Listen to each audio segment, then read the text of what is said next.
Hey everybody, it's Angela and I am back with another process video, and I am going to cut up this box. I got some makeup in this box and I thought it was just beautiful, all the gold foiling and the pink color on there. So I thought I would just go ahead and take it apart. So I'm just going to break it down, and I thought about at first using it as layers, but they were pretty narrow layers, and so I went ahead and used a die cut on them, and you'll see that here in just a little bit. And you can see the papers on my desktop. That was what I was going to use, and then, like, I changed my mind, so I wind up using something a little bit different.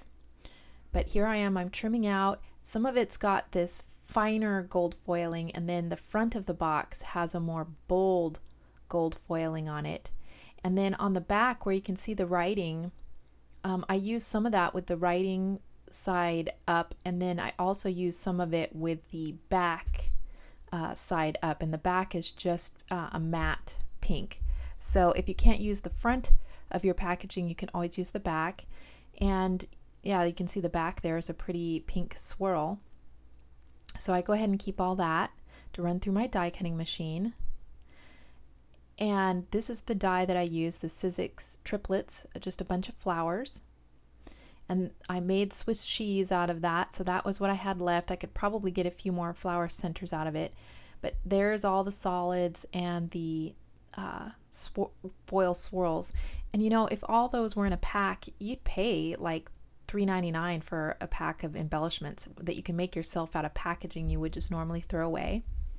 And that's the paper pad I'm going to use, and I was just showing the gold foiling on the edge, which is pretty cool. I got that at Michael's here not long ago, so I decided I better use it and cut into it.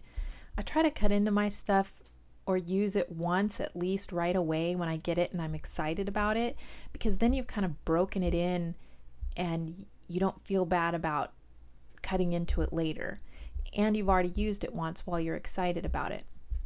And you can see how on the left there's some empty space on that upper left hand corner of the photo, and I wanted to put that where it followed the wreath. You saw me kind of draw my finger along there, and I was just deciding that that was the side I was going to put along the wreath instead of the other side of the photo that's and you'll see when I turn it back over here, it's pretty linear and straight on that right hand side of the photo. So, and you can see how that curve of the wreath just follows the curve of the photo in there. I don't know, it's just something I kind of look at when I'm placing photos on there. And now I'm just going to mess around with these die cuts that I've done. The die was really easy to use, and it pretty much punched cleanly. There was just a few little things that I had to kind of poke out. And yeah, like I said, this would be like a $3.99 or $4.99 packet of die cuts with gold foiling on them, and they were essentially free. So don't forget to look at that packaging a little different. People have been doing their packaging with more foiling on it, and a lot of times scrapbooking kind of takes its cues from what's hot and trending in the advertising and decorating market. So then I just pulled out some really old blingy brads, and those are just brads with bling on them that have been in my stash for a long time. I layered them up and put those on there. And then I found these little word phrase stickers from my mind's eye, and I'm just picking out little words that I like and sprinkling them around the wreath. And then the Your Darling I cut out of the paper pad, the same paper pad I used for the background paper and the photo mat. So yeah, so it's just that one paper pad, some packaging, some brads, and these little stickers so far.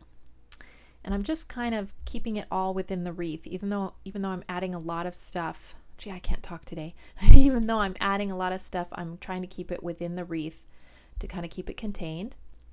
And then these are some Michael's dollar bin, $1.50 bin items, and these are little butterflies, and I like that they have the little wooden beads in there and the wire antenna, because that adds two more textures to this.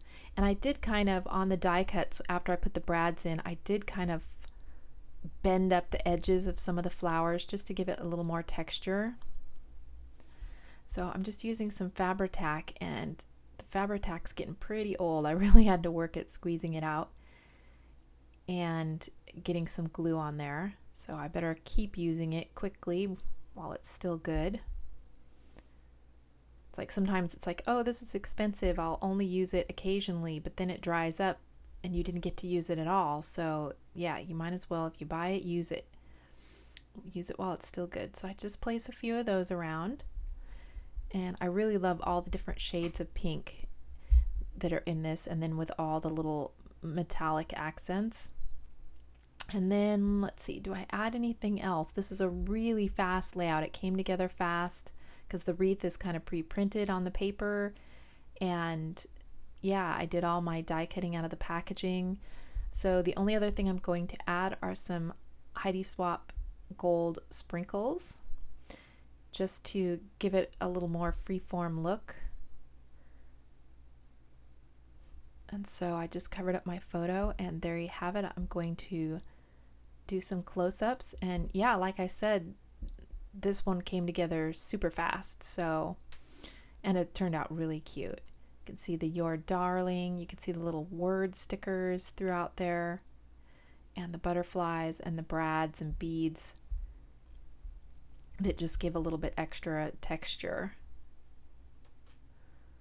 So I was glad to be able to pull some of those old brads out of my stash, use some packaging that was essentially free, and use some new stuff like the new paper pad that I got and the dollar spot butterflies.